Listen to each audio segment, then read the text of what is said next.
Hello, I'm Andy Agathangelo, the founder of the Transparency Task Force. We're a certified social enterprise that is dedicated to trying to fix the financial services industry. It's a sector that we believe to be profoundly important to the well-being of society, to economic stability, to political stability, but it only functions properly when it's behaving in an honest and credible way.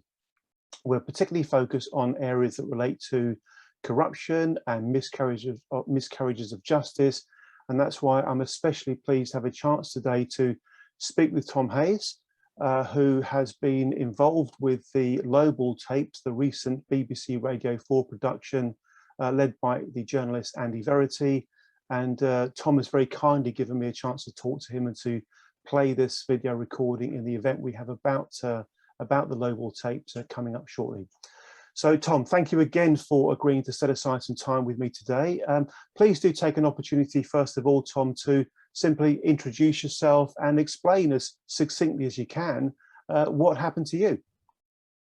Well, obviously I'm Tom Hayes. I worked in the financial markets, trading interest rate derivatives in Japanese yen, some of which referenced the benchmark, which was LIBOR, the yen LIBOR. I mostly worked in Tokyo. I worked in Tokyo throughout the indictment period that I was charged with. I had that job for over 10 years. I then lost that job. And then out of the blue, 2 years later, I was arrested. And then 8 days later, I was simultaneously charged in the United States for the same offence that I was arrested for in the United Kingdom.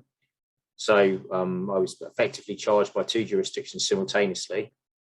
Meanwhile, the jurisdiction in which I worked didn't even sanction me on a regulatory basis.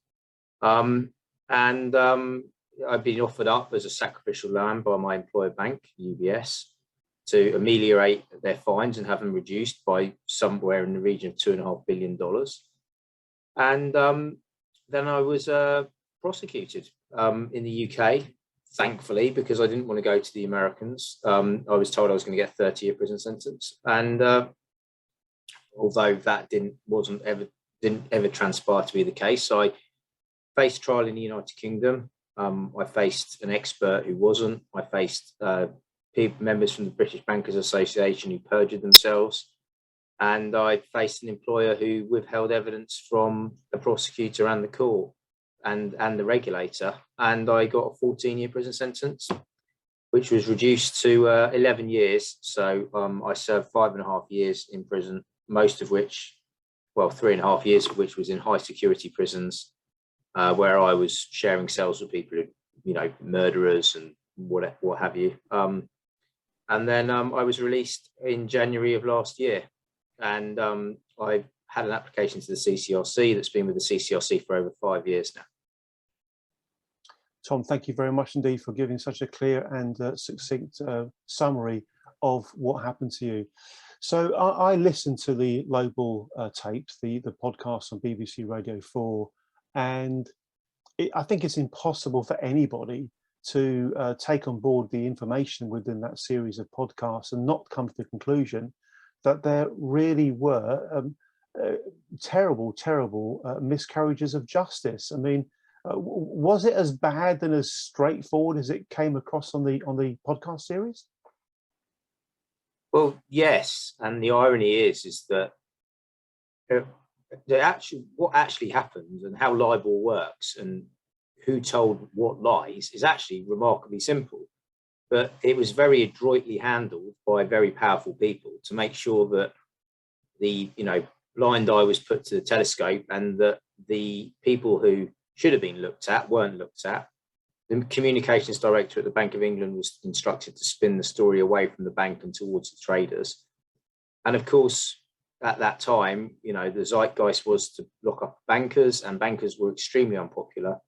And, the ability of the prosecution to misrepresent what actually happened and the way the system worked was, led ultimately to, to a court case that was really very emotive and very inaccurate and featured a lot of people who were prepared to lie. And it really is quite simple that basically the system functioned for 20 years without issues.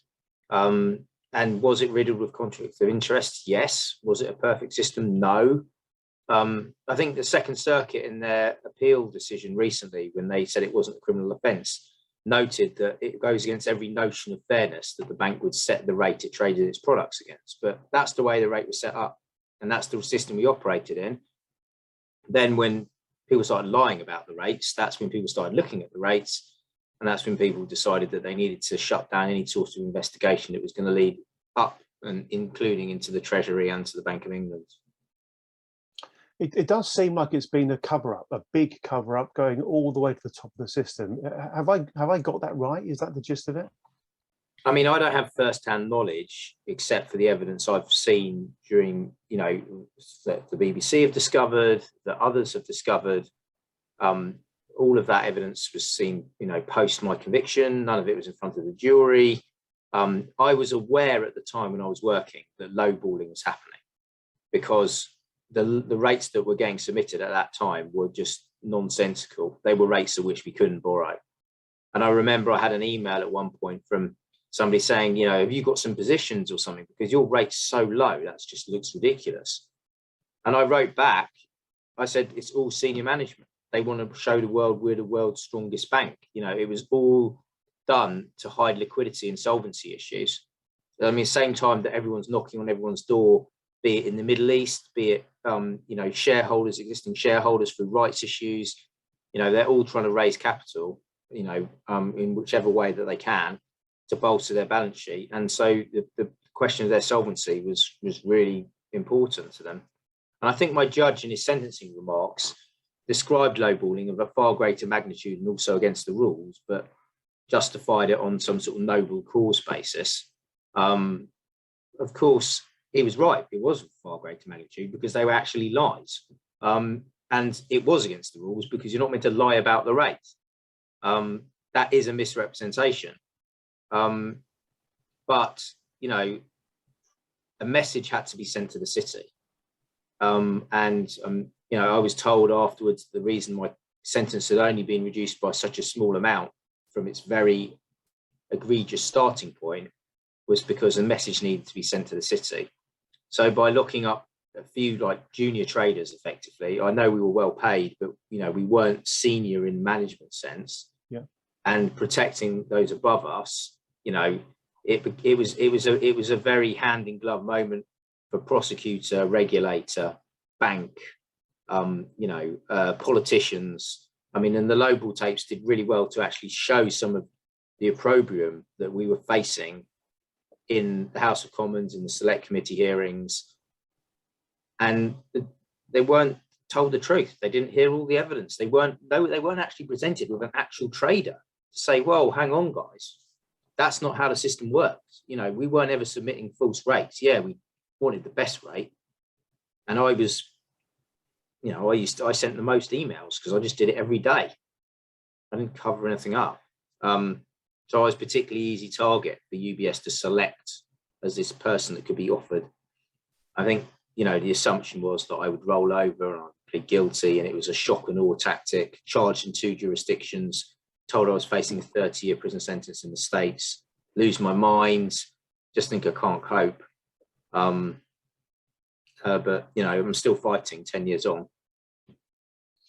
Thank you, Tom. Thank you very, very much. There was one particular part in one of the Lowball Tapes episodes where you articulate the fact that you were tempted to kind of basically plead guilty, turn witness on other people with a view to negotiating a lighter sentence. You decided not to do that, which is a remarkably courageous thing to do, You wanted to stand your ground and fight your corner and basically just speak the truth and not to lie about the situation. I appreciate it's a long time since then, Tom, but can you remember what sort of thoughts were going through your mind about what must have been an incredibly tough decision? Because you would have known that decision was going to have significance one way or another in your life. Yeah, I mean, I think when I was charged by America, my life felt very out of control. I didn't feel like I had any agency to make any decisions about what my situation was going to be. I felt like I was going to have to go in and plead guilty to something I wasn't guilty of. I've been put on this cooperation program on the advice of my lawyers. I hadn't really been offered any other choices as to what I should do. You know, but my main goal was to get charged. And at the time I was having a nervous breakdown, and slowly as time went by, my mental health improved somewhat. And then I was meant to be charged in the autumn, but they moved my charging date to the same day that the parliamentary report on banking standards was published. So magically they could publish that report and charge me on the same day.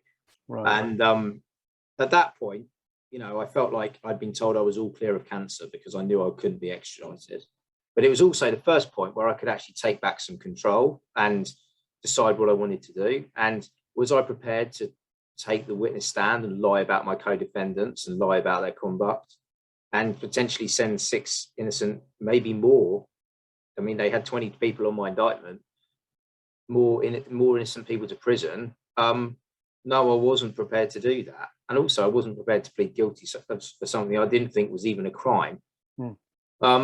So I was so angry. I was very full of rage. And I remember my now ex-wife, unfortunately, saying to me at the time, Tom, you've got to do something. You're so angry. You've got to either accept this situation that you're in, or you've got to fight it. But she said, I can't live with you for the rest of your life being this angry. She said, you know, and if you're going to fight, go and get a different legal opinion. So I went and saw a QC called Charles Sherrard, and he was doing a murder trial at the Old Bailey. And I went and saw him at the Old Bailey, and we sat outside a bar in the sunshine. And I brought some documents with me, and I showed him some of the documents, like emails from my managers and stuff. And he turned around to me and he looked at me and he said, Tom, you shouldn't be pleading guilty to this. You know, you've got a defense. But obviously my defense was severely hamstrung by the false confessions I'd had to make during the course of my interviews, which is a problem for me, because so many times I was asked questions and I just wanted to answer them in a different way, but I couldn't answer them honestly in the way that I wanted to answer them, you know. And so then I'm in a trial where the trial judge had boiled the single issue down to dishonesty. And I was sat there saying, well, I'm honest, and I had to lie in these interviews. So by definition, I was being dishonest in the interview. So I was really sort of like stuck between a rock and a hard place there. Yeah. Truly remarkable. There's one part of the Lowball tapes, Tom, where you say something like, you know, there you were in trouble for doing something that you and your colleagues probably wouldn't even thought was bad enough to get sacked over, because it was basically widespread normal industry practice within your part of the system, and now you're facing the chance of actually literally going to jail for it. Well, when I was fired, no one would believe I was fired for anything to do with libel. They said no one gets fired for that. There was this assumption that it's because I'd lost some money. I mean, I had to say to people, no, I'm serious. It was to do with libel. And I remember when the investigation started at City, I wasn't suspended. You know, I wasn't taken off the desk. There was no official inquiry. So this inquiry was going on with these lawyers from New York. But because I hadn't been suspended and my manager was telling me I wasn't going to lose my job and it was just a box ticking exercise and I had nothing to worry about, you know, I didn't go. My ex-wife was saying to me, get legal advice. And I said, no, my bosses have told me it's fine. The CEO's told me it's fine. There's nothing for me to worry about. And then the next minute I get fired and I lose my job. And that was a shock.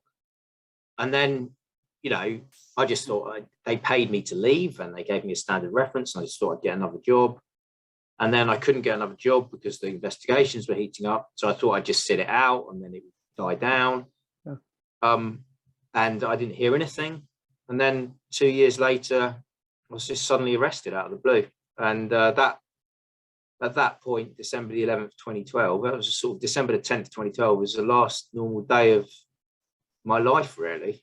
You know, ever since then, it's been one massive fight. And I fought and I fought and I fought. And even if I lose, I don't ever regret fighting, because I'm going to die one day and I know that I tried my best. You know, and I feel very vindicated by the decision in the United States, which incidentally hasn't been challenged at the Supreme Court by the Department of Justice, because they know they'd lose. And so officially now it's not a crime in the US. So that was something that whatever happens in the UK process, everybody knows it's only a crime here, nowhere else, not in France, not in Germany, not in Switzerland, not in Japan. The actual misrepresentation, the lowballing, could potentially, in my mind, constitute a criminal offence. Should we prosecute a load of people for doing that? I don't know. I mean, I think there's wiser people than me who make that decision, but we shouldn't have been prosecuted. None of us traders should have been prosecuted. Yeah.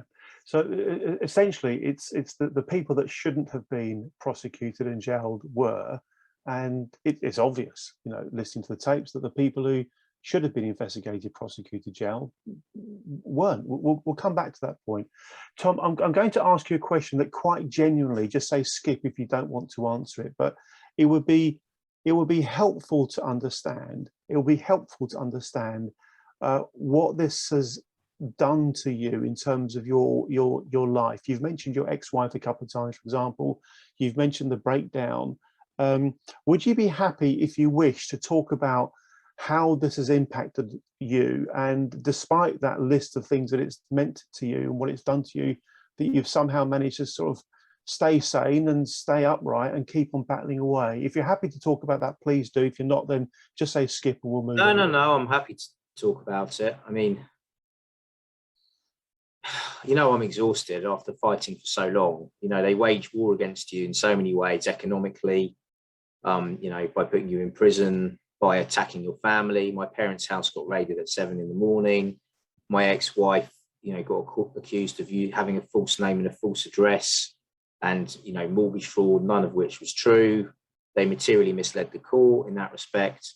They reported a Solicitors Regulatory Authority. They turned up at her place of work to serve her with restraint papers to try and get her the sack.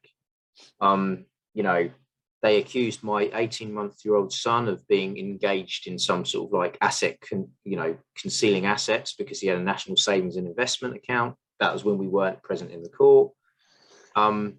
It's a vicious fight, and they were very good at propagating the prosecution narrative in the press, and we were told not to talk to the press. So unfortunately, that was allowed to take hold, and we were all these greedy bankers. And that's sort of, like I say, the opprobrium that we were subject to was just highly prejudicial ahead of any trial. I mean, I actually had Mark Carney make a speech during my trial saying that sentences should be sentences should be longer for financial misconduct, and how all of this fixing was a disgrace. It was really prejudicial, and it's right in the middle of my trial. He could have made the same speech a year earlier or a year later. Yeah. Chose to do it in the middle of my trial. And I've had a really hard time, I'll be honest with you. I did lose my mind in prison, and I became really very needy, totally dependent on my wife, and totally panicked that she would leave me. And that became a self-fulfilling prophecy. She stuck with me for 4 years of closed condition prison, and my first home leave, when I had a chance to come out from open prison on a home leave, or my second home leave rather, she said, "I don't love you anymore, I want a divorce." And I can't be angry with her, because all she did was fight for me. She fought so hard, so hard. But, it was like getting sentenced all over again, because that was my future that was getting taken away, and missing Joshua growing up and watching him having to have therapy because of the anxiety. He's now severely affected by anxiety. Both my ex-wife and I think, have suffered a great deal from PTSD. And I've had to deal with a lot of anger issues and a lot of rage issues. And it was killing me. It was just the anger I felt was so strong. I had to really try and, deal with those things so it didn't sort of eat me up inside. And then, and obviously then the other thing is that you lose all your assets, you lose all your money, but, you can't open a bank account, you can't have a credit card, you can't have a mortgage. But you know what? Those are things. Those are physical things. It's just stuff, But when you lose your friends and you lose your family, and particularly your wife and child, that sort of pain, when you walk into the cell on the first day and you look around and you think, I'm going to be here for 7 years. And you can't really comprehend it, to be honest with you. And I look back at my time in prison, I don't really know it's a source of continual bewilderment to me that I actually made it through that time period. Yeah.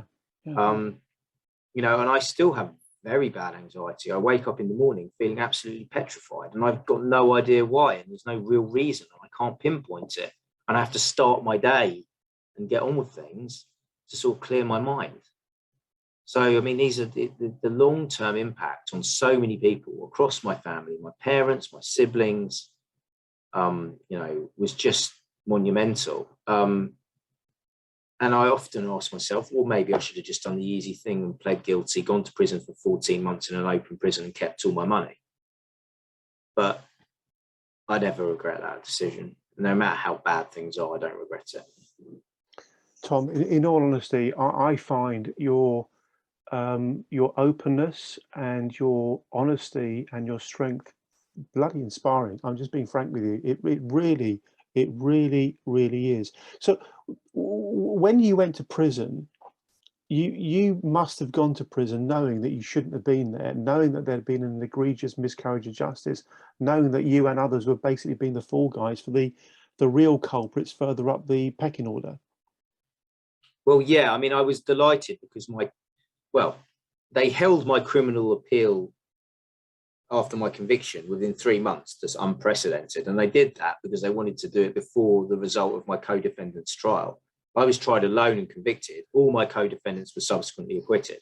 So I'm convicted of a conspiracy of one, which is fine in the UK law, apparently, to manipulate a rate I didn't even choose. So it's the impossible conspiracy. But when my co-defendants were acquitted, again, that gave me a lot of vindication because I knew I hadn't played a part in wrongly sending 6 people to prison. Wow. So, you know, although I was doing a long time in my head, I just said, you know, I'm doing a year for each one of these guys who's got to stay at home with their families. Yeah, it was, I think, you know, when you make a decision to fight, you know, they never quite believed that I would follow through. They always thought I would fold.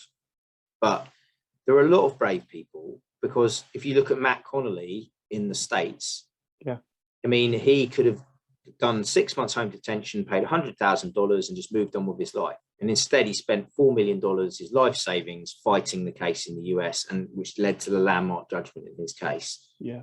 So there are a lot of people who took very brave decisions, but I would never criticize people who pled, because, you know, people who were pleading, their parents were dying, you know, they were their wives and they were in like having mental breakdowns, you know, and they just couldn't cope. And it became a business decision, you know, like I'm unwell, I can't cope, I'm mentally unstable, you know, my parents aren't well, you know, and they wanted to try and save some sort of material possessions, you know, they didn't want to be left with nothing, which is now my position.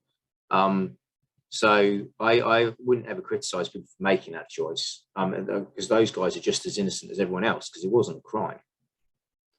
Your sense of balance around this is just remarkable. It really is. The Low Ball Tapes series itself, how has that felt for you? I mean, I'm guessing it would have been great to get a chance to actually get out there the truth of the matter. How has it felt for you being involved with that, and has anything happened since?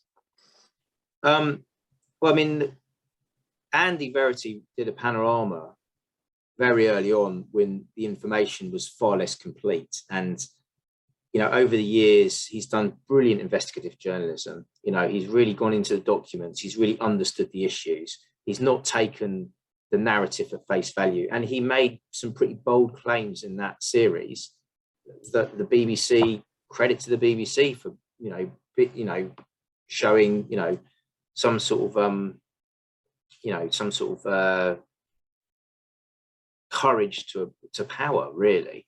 Yeah. And so, I mean, as he understood more and he spoke more to the traders, and he really began to understand the issues, I think he became very passionate about sharing it with everyone else.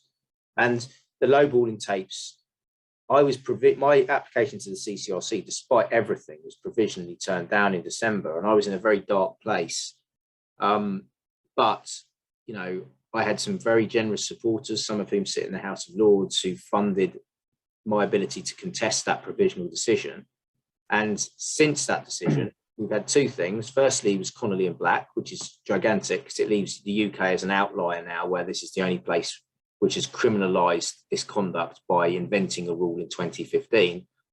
And we had the lowballing tapes, and that resulted in people like Andrew Tyree saying, well, perhaps we should reopen the Treasury Select Committee investigation into LIBOR. And they really should, because Paul Tucker lied to them. I mean, I've got documents that shows he knew that we set the rates commercially, the traders. But, you know, he would, and you know, he denied all knowledge of lowballing. He said he had no idea that we were setting the rates commercially. None of it was true. And, you know, I just think that the MPs on that panel weren't presented with the right evidence. And as when Andy went to them and said, hey, listen to this, and this guy went to prison, yeah, they were forced to confront what actually happened. Thank you very much indeed, Tom. Thank you. You mentioned Matt Connolly earlier, and Matt's going to be talking to us about his case as well in the event that we've got about this. I don't know how well you know Matt or his case, but I'll ask you the question. If you can answer it, great. If you can't, then just we'll skip it. So what do you make of the fact that Matt Connolly was able to prove that Patrick Meany, the senior FCA investigator on LIBOR, had produced a document for the New York court that included statements that were later proven to be false? What do you make of that, if you have an opinion on it? Yeah, well, there's a very sinister relationship between the FCA and the SFO, or the regulators and the prosecutors. So, I mean, I can give you another example. Go on. Because the LIBOR manager inside UBS, the guy who was in charge of the process of LIBOR, was a guy whose surname is Kousagiannis. He was known in the bank as Pete the Greek, and he was going through an enforcement process with the FCA. And his defence to the FCA was there was a range of numbers, and I chose from the range of numbers, and I chose according to our derivatives books because that's what we were told by our managers to do. And he was completely exonerated by the FCA. No fine, no ban, nothing. This was the same behaviour that I was later given 14 years for. Now, that the SFO were aware of that decision, you know, long before my trial, but it was only disclosed to us during the trial. And, you know, there are other instances where UBS had made representations to the FCA that I know to be false, but the FCA just accepted them without question, despite the apps. I mean, some of the representations that were made to them that they couldn't separate my profit and loss by currency. I mean, that's ridiculous. That they couldn't separate my profit and loss by product. I mean, that was also ridiculous. And anyone who knows anything about banking would straight away say, well, that can't be true. But not the FCA, because, you know, they had a deal with UBS, didn't they? They had a nice pot of money coming from UBS. You know, there were all the documents that UBS hid in Zurich, and, you know, they were just, you know, nonplussed about them. So it doesn't surprise me at all that they made misrepresentations in Matt Connolly's case, because the problem was had they been truthful and honest and, you know, worked in a fair way, they would have given defendants a better chance of justice. And that's the really sad thing, when the focus is on an outcome and a result rather than on truth and justice. But that's the way these prosecutors who are trying to earn their stripes, trying to be promoted, you know, and they're judged on that metric. That's what happens when, you know, you create that metric. You create this sort of like false incentive for these guys to effectively behave badly. Tom, thank you. This is remarkably interesting. I think you said something just now about a pot of money going from UBS to the FCA. Just help me understand that a bit better. Well, I mean, obviously the only the Principles for Business part of FSMA 2000, which is like the Financial Services Markets Act 2000, was the thing that the banks were fined under, you know, and FSMA 2000 was very broad in what it covers. I mean, like, so basically, you know, it covered a lot of things. What the banks were doing didn't have to be criminal, or even didn't have to be against the regulations for them to levy big fines. And obviously, banks at that point were so terrified of losing their license. They were terrified because, the governments and regulators of the time were really out to get them. They just wanted to settle straight away. And the irony is that, but for the lowballing, they probably could have fought and won, which is evidenced by the Second Circuit's opinion. But the scary thing was the banks themselves didn't actually ask the traders the right questions, because if they had, they would have sat there and thought, well, actually, hang on a minute, are we fessing up to something that we shouldn't be fessing up to? But as I said, any bank that had been involved in lowballing axiomatically was clearly in breach of the rules. And at that point, they don't have a leg to stand on. So then it becomes easier to focus on us. And so UBS cooperated exceptionally, apparently, and therefore it won, plaudits for being early, for exceptional cooperation. Its fines were far fewer, and in fewer fines and in smaller magnitude, smaller quantum. So the incentives for UBS to sort of effectively run the prosecution, decide what evidence is disclosed. The prosecutors weren't going in with warrants to the banks, and neither were the FCA. They were relying on third-party law firms to effectively investigate the banks themselves, and to decide who was going to live and who was going to die, who was going to be blamed and who was going to be, protected. Truly remarkable, Tom. My next question for you. The lowball tapes include recordings that involve the BBA. Yeah. And in particular, John Ewan. John Ewan of the BBA. My understanding, correct me if I'm wrong, Tom, but my understanding is that he was a witness at your trial, and that the lowball tapes and the other evidence that's emerged since your trial might challenge the testimony he gave. What would you say to that? Well, any rational person who has read the 180-degree change in his evidence since my trial, including in his 2018 deposition for the US, which was used before the Second Circuit, will see that what the evidence he gave in my trial was false. He perjured himself in my trial. I was the first person to be tried. He said that he had never thought that we would submit the rates commercially. It was possible as a thought experiment. Had he known about it, something would have been done about it. Well, none of that was true, because he did know about it and he did nothing about it. And then in later trials, when that started to become apparent, he basically acknowledged that it wasn't against the rules, and had it been against the rules, it would have been written down and published. Unbelievably, the CCRC say that we're misinterpreting his comments, and that in fact he hasn't changed his evidence at all. I don't know how they've reached that conclusion, because anyone who has read his subsequent evidence and depositions and seen the written evidence that he was aware of the practice going on at the time and said the rates are representative, so I'm fine with it, could never, in my mind, logically draw that conclusion, except the CCRC. But then, moreover, it goes beyond that, because John Ewan was instrumental in, lowballing and what was going on, and, the idea of, trying to effectively cover that up and, coordinate with the banks. Because the BBA is a trade association. Libor wasn't regulated; it was governed by the BBA, who are the banks. So, in whose interest is John Ewan working? His paymaster is the banks, effectively. I actually feel sorry for John Ewan. I don't think he was a willing witness in my trial. I think he was a reluctant witness in my trial. I think he was threatened. I think they possibly threatened him with prosecution. And I just think he was a pawn in a much bigger game. And I wish he'd had the courage to say, I refuse to be a witness. But, once again, you don't know until you've walked a mile in another man's shoes, do you? What he was going through at that time and the pressure he was under. I mean, I feel very differently about the fake expert in my trial, because he lied. They knew he was a fake expert. Yeah. And he did that for 30 pieces of silver. So that was monetary. That wasn't fear. That wasn't being pressured into it. So, Yeah, I think, you know, for him, the motive was just avarice, just greed. Yeah. He was paid £412,000 to lie in my trial. Jeez, jeez, jeez, jeez. This is outstanding. It really is astonishing and outstanding.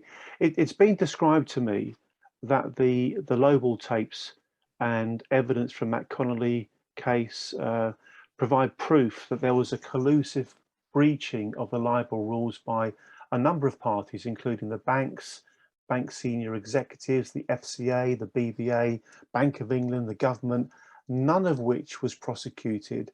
And instead, those same parties were involved in prosecutions against yourself and others, including Matt Connolly, who had actually acted within the accepted and understood rules at the time. But those same parties simply sought to deny that those rules existed. Would that be a fair summary, Tom? And anything else to say about that? Yeah, it's a fair summary. And I mean, you only have to look at Peter Johnson, who objected vociferously to being forced to lie about the rates, but yet went to prison and pled guilty because he was so afraid of the US prosecutorial system. And, you know, that it was just in 2011, it was decided, the Serious Fraud Office decided it wasn't a criminal offence and they weren't going to prosecute it. When it became apparent that the Americans were looking to prosecute it, and that prosecution at that time was focusing on Barclays, and that chain of people it was focusing on was going from Jonathan Matthews to Peter Johnson to Mark Dearlove, whose father was head of MI6, all the way up to like Bob Diamond, Paul Tucker, Tom Scholar, in the principal private secretary of the Treasury. That's when there was a panic inside the British establishment that they had to take back control of these prosecutions. So under no circumstances could they allow, you know, those prosecutions to take place where they had no control of where they were going to go. And also, the backdrop was also in a long running fight between New York and London to be the preeminent financial centre. So, I mean, there were all sorts of, you know, peripheral considerations too, but primarily, the UK couldn't lose control of an investigation that was going to go straight into the heart of the establishment. Remarkable. What do you think of the fact that it took a journalist, albeit a very, very good one, Andy Verity, to expose this when so many people must have known what was really going on behind the scenes? What do you think about that? Well, I mean, I tend to think that, you know, the cover-up's almost worse than the actual thing itself quite a lot of the time. Yeah. You know, you have this like conspiracy of silence, but things are very cleverly handled. So, you know, Paul Tucker, given a knighthood. Oh, now he lives in South Africa or somewhere way away. He was in South Africa during my trial because had I had some of that evidence that showed that he lied to the Treasury Select Committee, I'd have summoned him as a witness and shown that to the jury. But he wasn't in the country. You know, my trial judge retired 10 years early, is now a trial judge in the Middle East, you know, in Dubai or wherever. You know, again, just quietly moved out the way. You know, people, senior people in the Bank of England who, you know, employees whose fingerprints are all over this, they're quietly moved out of the Bank of England. So people get moved out of the way. They get moved, you know, to alternative employers, they get given knighthoods, you know, and life goes on. And, you know, it's everyone's happy until someone like Andy Verity comes along and starts poking his nose in. And then suddenly Mervyn King's appointing lawyers because he's worried about his position, you know.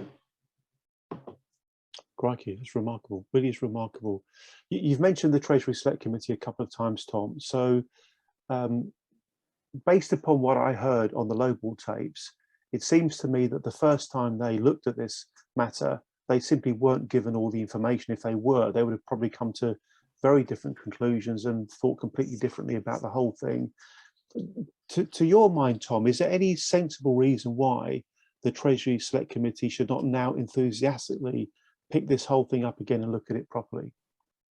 They need to look at the whole thing. They need to look at the way the prosecutions were handled too. They need to look at, you know, how the decisions were reached to create this criminal offence in this country when it isn't criminal anywhere else. They need, I mean, it needs to be a broad mandate. And unfortunately, there's meant to be a separation between politics and justice and the judiciary. But I think that line was very badly blurred and crossed in the libel cases. And, you know, do they have the remit to actually look at the way the justice was served? I mean, I'll give you another example. David Green, the former director of the Serious Fraud Office, went to answer questions to the Justice Select Committee. The committee, of its own volition, asked him about the expert that gave evidence in my case, because it had just been discovered that he wasn't an expert. David Green demurred and didn't want to answer that question because he said they were in the middle of an appeal which was going on, which was another defendant, which is true. And he later provided a written response. And he said that the expert lacked integrity. He said that the SFO had no knowledge of his lack of expertise. He made material misrepresentations. Now, they were effectively lies, and they were one of two things. They were either negligence, because he didn't know what was going on inside his own organisation, yeah, or worse, you know, he knowingly misled them. And I felt very strongly that the Metropolitan Police, when we asked them to investigate the expert, had declined to prosecute him for fraud by false misrepresentation, because they said, to quote, the prosecution were aware of his level of expertise, i.e. lack of it. Something that the CCRC have managed to, again, find the completely opposite conclusion. And obviously we had the email evidence to show that they knew he wasn't an expert. In fact, the first person who responded to one of his early requests to have his report checked for howlers said, we don't think you should be giving evidence about things that you're not an expert in, or with your expertise. And they were overruled by the prosecution QC in the case, who said it was just having his report peer reviewed, which obviously wasn't true. So I objected to the Justice Select Committee, and I said, you've been misled by omission. And you need to recall David Green to explain why he hasn't told you that they were aware that this expert wasn't an expert. But who am I writing to? I'm writing to Bob O'Neill. Bob O'Neill, at the start of that hearing, when he's questioning David Green, has to make a series of declarations of his professional and personal friendship with David Green. So what chance do I have? And I'm shut off by the Justice Select Committee. They don't even want to talk to me. They don't want to consider what I'm saying. They've got no interest in what I'm telling them. You know, and then I have this bizarre situation where on one hand, I have the special inquiry team in the Metropolitan Police saying, oh, we can't prosecute Mr. Hayden Rowe because he told them he wasn't an expert. And then on the other hand, I've got the CCRC saying, well, the SFO had no idea that he wasn't an expert, despite the fact that he'd written to them and said, can I have my report checked for howlers? And it's good to have a specialist to look at it. You know, and the language is clear because the first guy who read it said, I don't think you should be giving evidence. That was Stuart Alford. And he was the honest one, but he was overruled by the prosecuting QC in my case, Michael Charler. So, you know, and how the CCRC, again, have reached that conclusion when the Metropolitan Police have reached the complete opposite conclusion is beyond me. Mm. And it's, you know, I don't want to complain too much about the CCRC decision, but because I'm still in front of them, you know, and I obviously have to be wary of, you know, basically, you know, being too confrontational, because they still could refer me following our oral representations that are going to take place. But again, it was a set of decisions that made no sense to me. Tom, thank you. If, and it's a real if the Treasury Select Committee were to invite you to talk to them and to share your thoughts, insights, experience about what's happened, what would your response be to that invitation? I'd bite their hands off. I mean, I'm quite happy to answer difficult questions about my own conduct as well, because I made 1,000 requests or something crazy. I mean, I really was someone who would make a request every day, the same request every day. I'd send an email to the guy sitting next to me. You know, so I know I made lots of requests. It's just maybe because of my Asperger's or whatever, I'm just a bit obsessive, and, you know, like, it would just be like, I would think, oh, well, I have to tell them every day because they're going to forget. You know, I behaved in a manner that was completely inconsistent with someone who thought he was committing an international fraud. Yeah, that's right. it would have been the most transparent crime ever. You went about things in such a transparent way. It's, to me personally, it's just obvious. You didn't think you were doing something that was in any way inappropriate, given the fact that it was all happening around you anyway. And it's also equally obvious to me, Tom, and I'm sure many other people who've listened to the Lowball tapes, that the people who should be getting investigated and potentially prosecuted haven't been.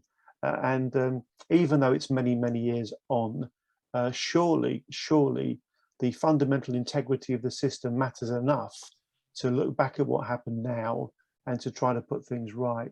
The Transparency Task Force will do whatever we can to try to encourage the idea that the Treasury Select Committee ought to take another look at this case and to interview and other relevant people.